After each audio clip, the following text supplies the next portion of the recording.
So it is the height of respiratory virus season. We're seeing a lot of influenza, so we thought this would be a good month to talk about antibiotic prescribing for acute respiratory infections. As we all know, there are unnecessary antibiotics prescribed very frequently for those who have just a viral infection. And we see that borne out in the data. 75% of adults with acute bronchitis get treated with antibiotics. This is as of a study over 10 years ago now. Hope it's lower, but pretty common still. And then same thing in children. 45% of children with a viral URI end up being prescribed an antibiotic. So we have a ways to go with improving our antimicrobial stewardship in the outpatient setting or non-hospitalized setting. But what we know is that respiratory tract infections are a leading cause of morbidity and mortality in older adults. This probably comes as no surprise. And it does affect 1.4 to 2.5% of nursing home residents in the United States. I feel like that's a lowball number, but we'll be open to hearing in the chat what you think yours might be. And then behind UTI, respiratory tract infections are the number 2 infections seen in nursing homes. And why are older adults more susceptible to respiratory tract infections such as pneumonia and acute bronchitis? This comes in with a lot of age-related changes.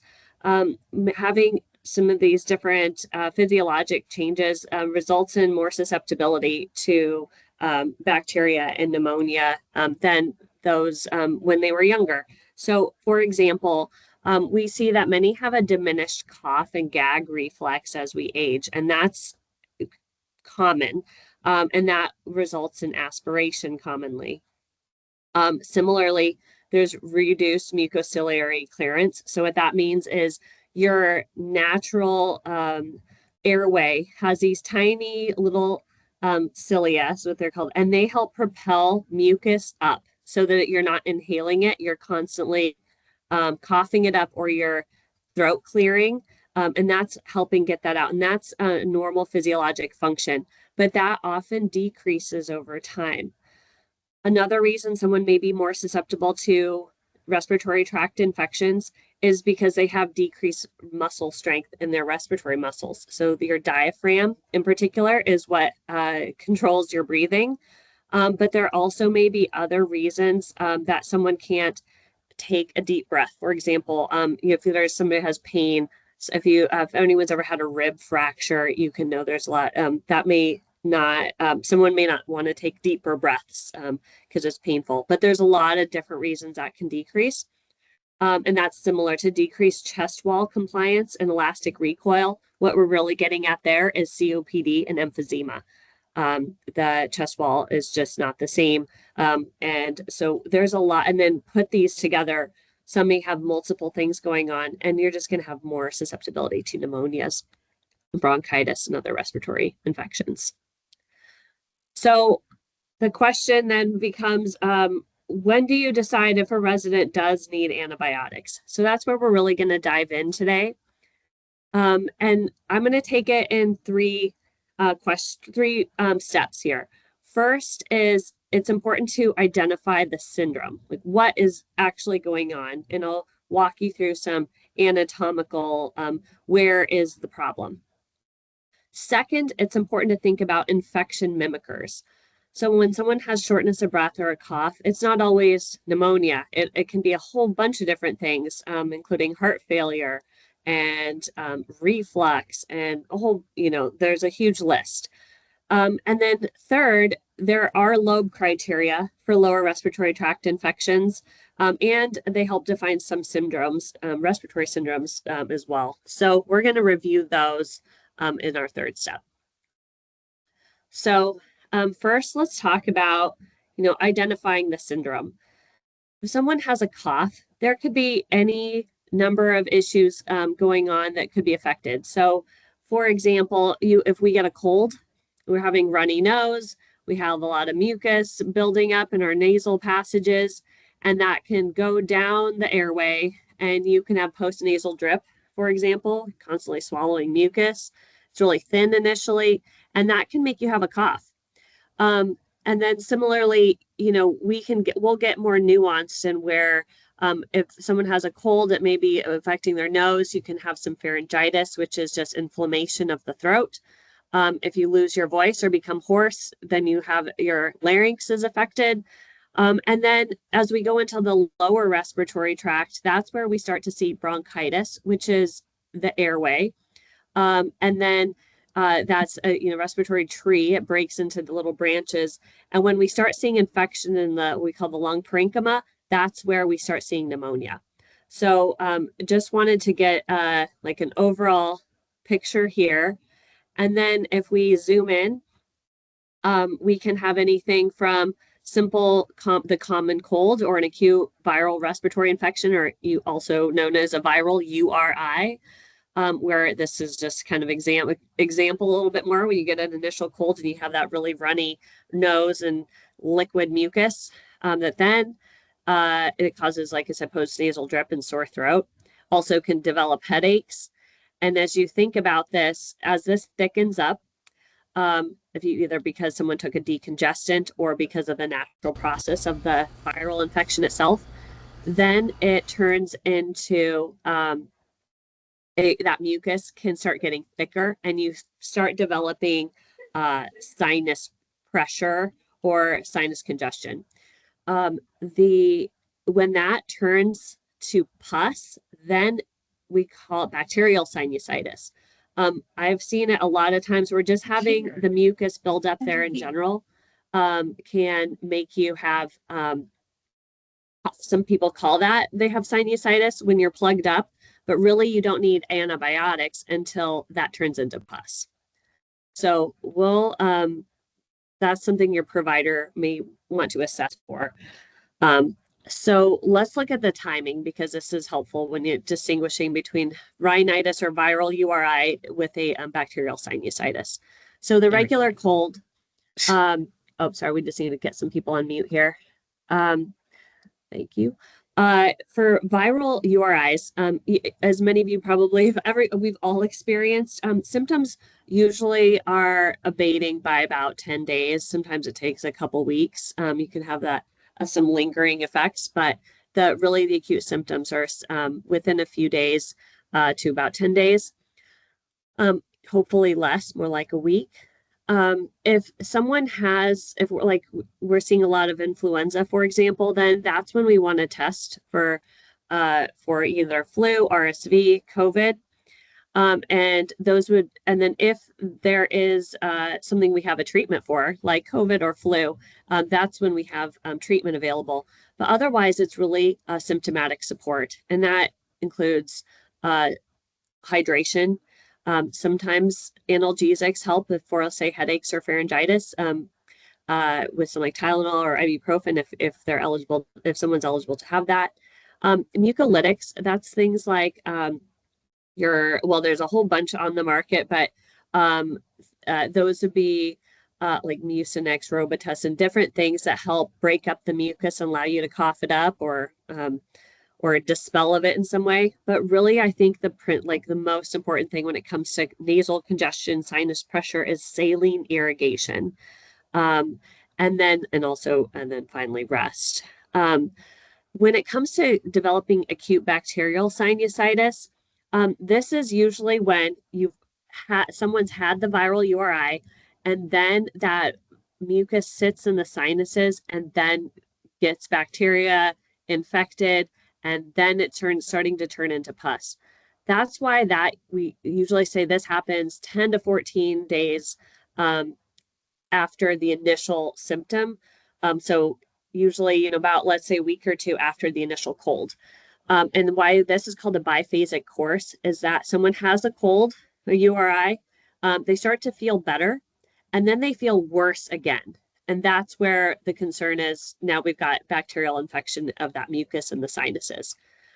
We do have information about what the most common bacteria isolated are, and they're listed here. And the top three are going to be our most common causes of pneumonia as well. Hint, it's all kind of the similar bacteria in the respiratory tract. And then therefore the antibiotics are geared at those bacteria.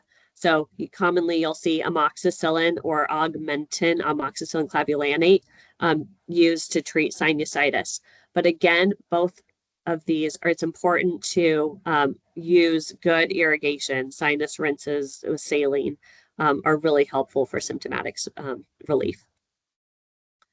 So if we go now to the lower respiratory tract, that's where we see you have two different syndromes here: bronchitis, which is inflammation of the airways, or pneumonia, where you have that the lung tissue itself is infected. So for pneumonia, it's classified by different these different areas. So by the acquisition, so like where was this resident or person exposed? You know, are they living in the community? Are they in the hospital? Are they on a ventilator? Or are they in a nursing home? And that used to be a specific term for that, healthcare associated, where you could encompass hospital and nursing care. But that was a retired term, because what we were doing was over treating and treating with too broad of antibiotics using that term. So that is no longer a classification of pneumonia. And we'll get into the empiric therapies in a moment. The other way you can classify pneumonia is by the etiology. So a pneumonia can be a viral pneumonia, like the flu or RSV and all the others, but also bacterial pneumonia. And that's, again, where we use antibiotics.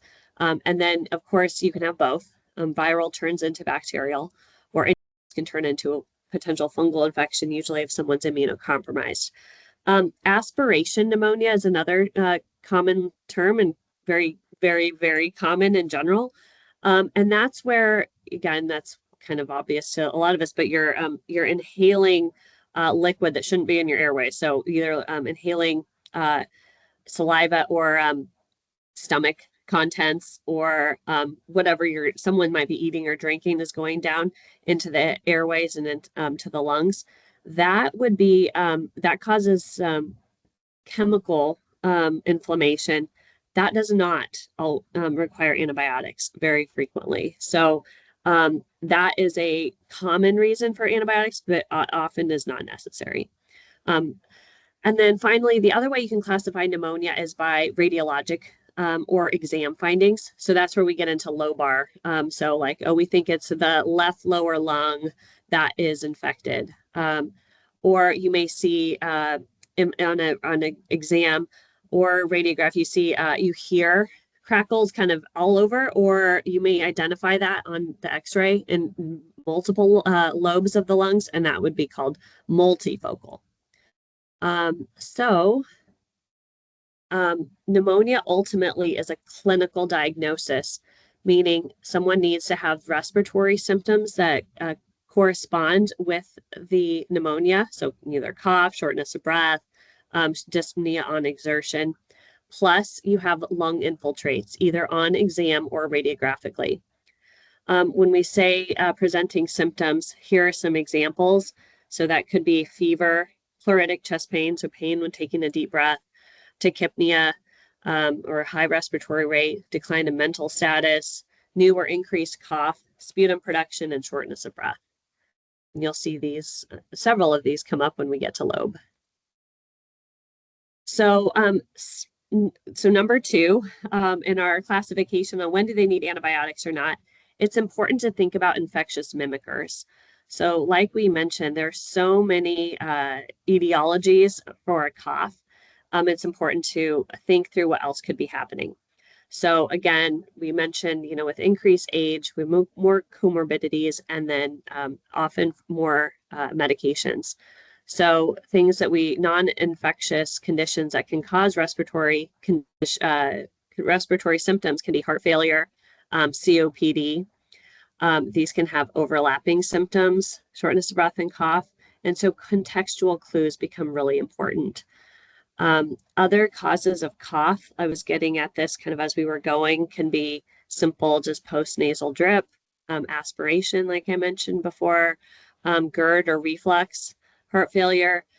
ACE inhibitors are a common medication that cause cough, a pulmonary embolus or clot. lung cancer. So many. So it's, again, important to think about how long has it been going on? What conditions do they have? What meds are they on? Considering the whole resident and all that's going on. So step 3, let's go to the Loeb criteria. So is there a way to assess this? Yes. Let's take a look here. So this is a table, a condensed Loeb criteria for lower respiratory tract infection that is put together by the Nebraska ASAP program. And in this, you can classify here if somebody has a lower respiratory tract infection. It includes these different aspects, and they're kind of overlapping here. And we're going to go through some examples in our practical portion of this presentation today. So fever and specific temperature is helpful here first. That's going to help you identify. The first one up here, really, you're looking at cough and increased respiratory rate. Where the second one here really comes in is all these are going to be common signs that overlap with sepsis. So I think about rule out sepsis, and that's going to, sepsis is going to require prompt antibiotics. And then we get into, well, what if they don't have a fever, but they're having respiratory symptoms? Then we get into what's the age and do they have COPD or not? And then finally, if you take a next step and you happen to have a chest X-ray, then, well, that's helpful. If there's got to be an abnormality, some kind of new infiltrate, then that will definitively define if they have a lower respiratory tract infection. But let's take some examples in a little bit. And then McGeer criteria also exist for respiratory tract infections. And here we're dividing up between common cold. And so this is where we've already identified the syndrome. And now we're going to go back and check and see if they met the criteria. So if someone is considered to have a common cold or some pharyngitis, they need to have had documentation of at least 2 of these criteria. And then again, like fever may or may not be present, as we all can imagine there. And the symptoms must be new. It can't be something like these can't have been going on for a really long time, because then we should be thinking there's something else. Or an influenza-like illness. Again, very common, and I'd love to hear how things are going in your facility. But for influenza-like illness, we need to have a criteria from 1 and 2. So it must include a fever, and you need to have at least 3 of these symptoms. So you can see chills, headache or eye pain, body aches, myalgias, malaise or loss of appetite, sore throat, or new and increased cough.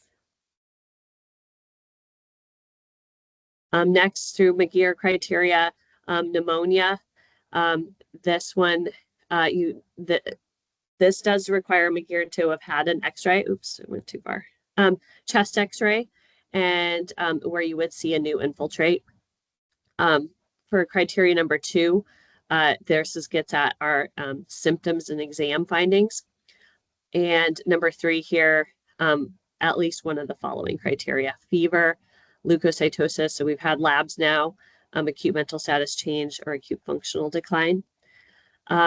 So Loeb criteria, again, McGeer is you're looking back after the resident has been assessed. So you have more data in front of you, but the information that Loeb would provide are here in number 2, that get at increased cough, sputum production, and then respiratory rate, etc. For bronchitis or tracheobronchitis, again, inflammation of the airways, you don't need a chest X-ray because you won't see the findings usually, but you do need 2 of the criteria that are listed here, and also need one of the criteria number 3, kind of similar to what we discussed before in number 3. So this is the one where we really need to watch out for the mimickers like heart failure, other lung diseases that can be contributing here. Right, and go on here. Okay, so let's say we've made the diagnosis. We think a resident has pneumonia. That's where we now choosing an antibiotic. your provider needs to think about these different things. The first is is that resident at increased risk for multi-drug resistant organisms?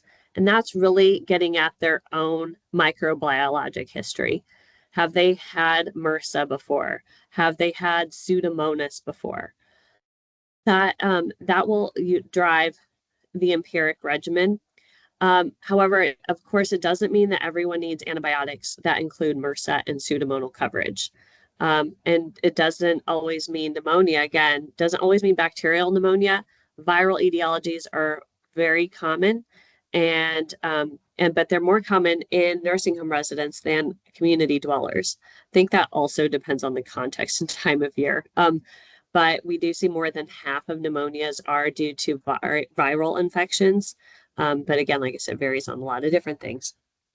Among nursing home bacterial pneumonia, the most common etiologies were still the same as our community acquired pneumonia. So that included strep pneumoniae, Haemophilus influenza, and Moraxella catarrhalis. These are what our community acquired pneumonia is also known as CAP. Those antibiotics that treat that are often just as good antibiotics as what you need for many nursing home residents. And again, this is kind of why healthcare associated pneumonia, the term, was retired, and we no longer use that. So what antibiotics? Again, we're not going to go through this in depth. This is more for your provider, but for mild to moderate pneumonia, you do have various options. There's just a few here. This is based on some guidance from the American Geriatric Society. If this is generally meaning the resident can take oral antibiotics. So amoxicillin clavulanate or Augmentin or cefpodoxime are both oral medications.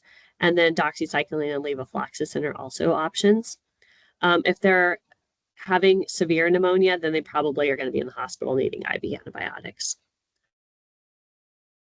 All right, so I'm going to go on here.